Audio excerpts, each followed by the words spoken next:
Wow, leaving the EU. Do you see that on the cards, Mr. Pierre Warn? Also, what do you think the long-term consequences are if France fails to stabilize its government and economy?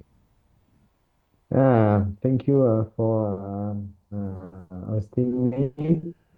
Then, first of all, I think that France has a problem with high public expenses. Then we have a huge debt, which is high, but not as high as Italy or as Greece, or we are not performing well.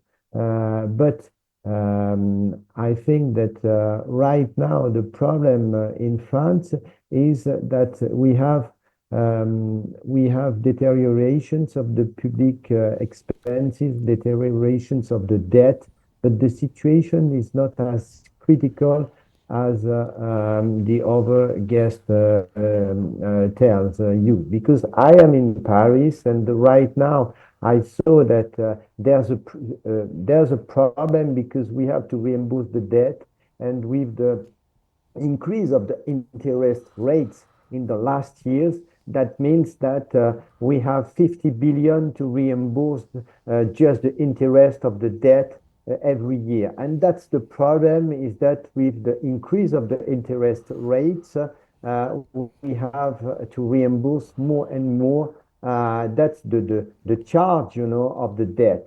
And indeed, the government has to do a better policy to reduce the public spending, public expenses, and probably the social cost, of the welfare state.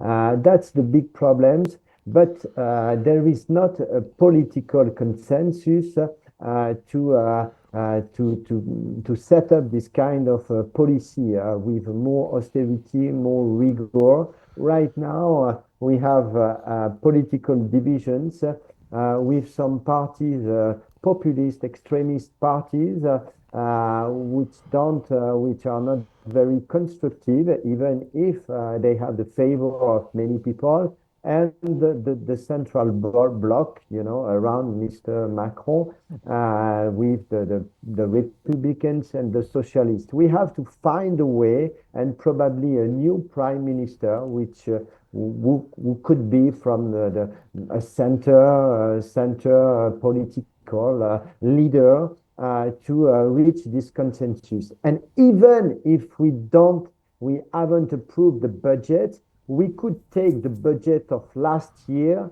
and I can tell you that there won't be any shutdown. The biggest problem is the spread between Germany and France, which is rising and which could put the euro in danger. But I think, remember that Mr. Draghi 12 years ago did when Italy was in danger. He did all what he has to do, he buys the European Central Bank could also buy, some debt, some bonds, some French bonds, if the situation is very critical. Then I think that we are not in this kind of situations yet, but we have to be very cautious not to be in these situations.